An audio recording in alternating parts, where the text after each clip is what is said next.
What's up, guys? This is Ruble Chandy. I'm going to talk about something radical today. Arrogance. How to use arrogance to grow your business. Like, if you look at life, like when you go to churches and synagogues and temples and school, everybody's saying, hey, let's be humble. Let's not be arrogant. Let's be very humble people. That's how we are going to attract. Let's be the honey so we attract the bees to our lives. That's total BS. I'll explain why.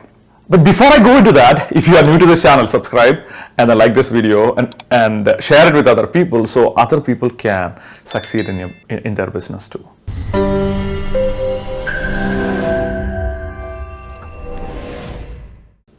So as I'm teaching people from 14 different countries to grow their business, one thing that I know about people who are really successful, I work with people who are multimillionaires to billionaires.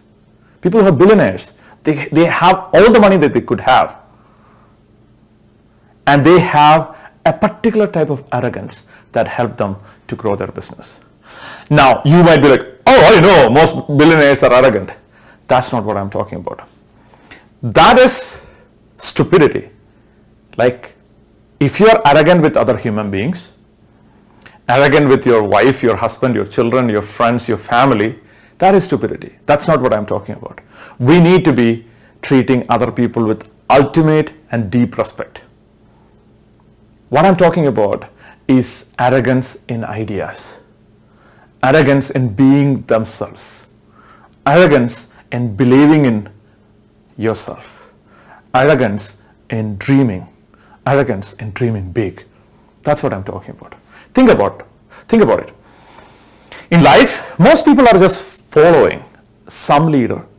Somebody said something, they wrote a book, and you like the idea, and then you started sharing about that idea and living that person's idea for the rest of your life. I'm not saying you are like that. I'm just saying most people, right? So a few people wrote a few books in the last 10,000 years, and you kind of use that as the only book, one of the books, and then you read the book, and then you're fascinated by the person, the clarity of the person, and then you think that that's it. Innovation does not happen in being a follower. In order for you to innovate and grow your business to the next level, grow your career, your life to the next level, we need to start thinking for ourselves. What does that mean? Does that mean that, you know what, I'm not going to go to church anymore, I'm not going to pray anymore, I'm going to be an atheist, and I'm going to do this and that, I'm not going to go to school and study? That's not the idea either. The idea is to integrate everything that you could have. So the technical term is transcend and integrate. So what does that mean? It means that whatever you learned from your culture, integrate that into your idea. Okay. You are not integrating into the idea is integrated to you. So what does that even mean? It means that in your culture, somebody said, hey, you should behave nicely. Yeah, of course you should behave nicely. But at the same time, you could be arrogant in certain things. So that's what I'm going to talk about now. So you have an idea. Imagine Steve Jobs, 16, 17, 18-year-old. And he believes that, you know what, I could come up with a machine. An 18-year-old, a stupid 18-year-old is thinking that I could come up with a machine that people all over the world are going to know about, and I'm going to create this machine so fascinating and so creative that everybody's going to rave about that.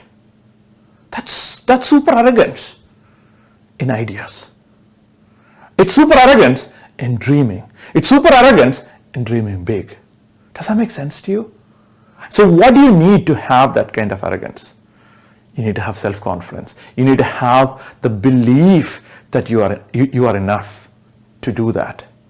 So if you look at the world, when everybody else say you should be so humble, you should be so humble, you should be so humble, treating with everybody, let's be so humble, then what happens is when you're trying to humble yourself, you're humiliating yourself at the same time too. You're humbling yourself at the same time. And you start thinking small. You think, oh, I'm just a normal average guy. But you could be just a normal average guy who could do extraordinary things. When when you're able to be arrogant in your dreams. So if you have a dream now, and having a dream by itself is not enough. That's not the idea. The idea is, instead of following anyone, you could start creating your path.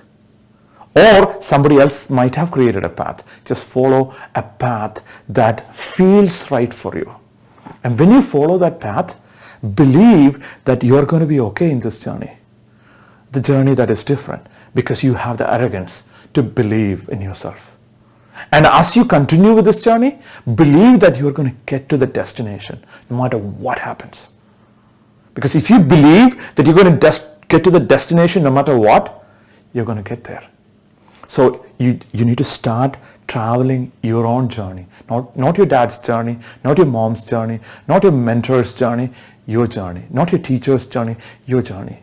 And then you need to believe that this journey is going to be okay. You're going to be fine. And you need to believe that you're going to reach that destination. This is all arrogance, guys. This is all arrogance. Being arrogant about my idea. Arrogant about me reaching there. The arrogance to believe in yourself. And oftentimes in the Western culture, what I see is, because we are so individualistic, what happens is we feel that we might fail because we don't have a frame of reference of victory in our lives. So fear of failure is a huge deal in our culture.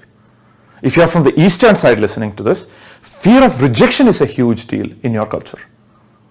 Why? Because you're part of a society, you feel like, I don't want to let my dad down. That's what you're thinking. I don't want to let my teacher down. And that's what the Eastern society is thinking.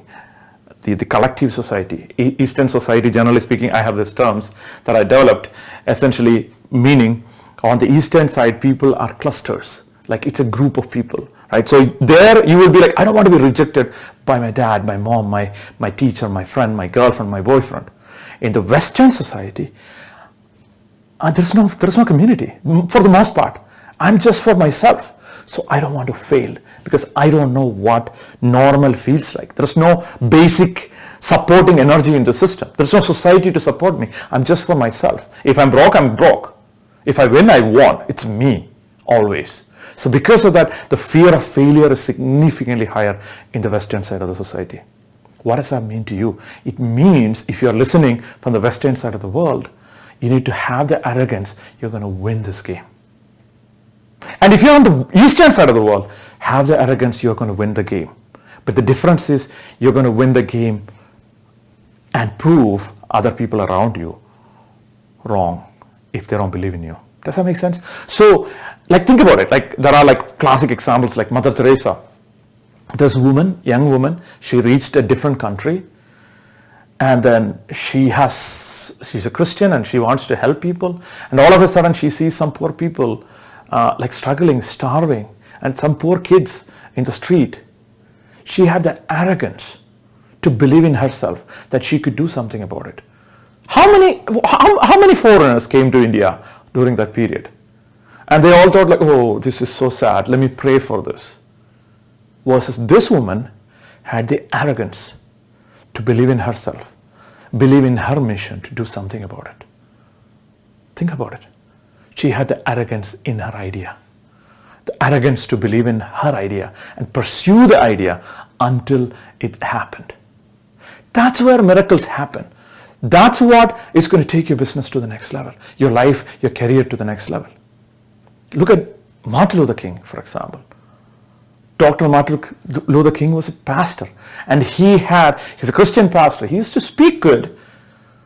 And he heard about this guy called Gandhi who was transforming Asia. I mean, he read about him, and he's like, oh my gosh, he used non-violence to free India from the biggest empire in the world.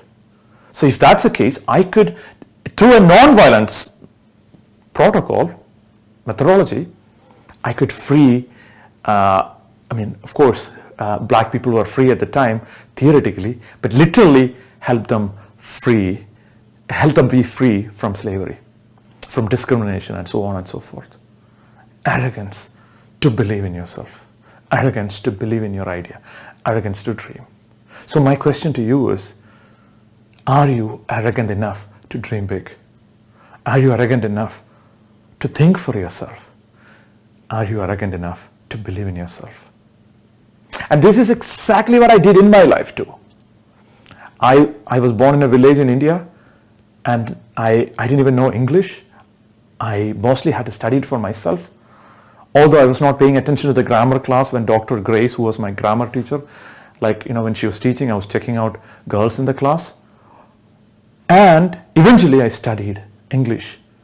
And I wrote a book called 90 Days to Life in English. And if you are looking for reading something that could help you be free and be arrogant to believe in yourself, believing in your dream, and believing in your ideas, you should definitely get 90 Days to Life, which was an international bestseller in US, Canada, and Australia. And now it's available in India and all over the world. There must be a link somewhere in the bottom if you want to get it. There are so many links to get it from different countries. Wherever you are in the world, get the book, read it, use it, implement it, and build the arrogance to be humble to humans and be powerful to ideas and dreams, and build yourself that confidence to dream bigger by being arrogant to your ideas. That's my message for you today. Ruble Chandy signing off.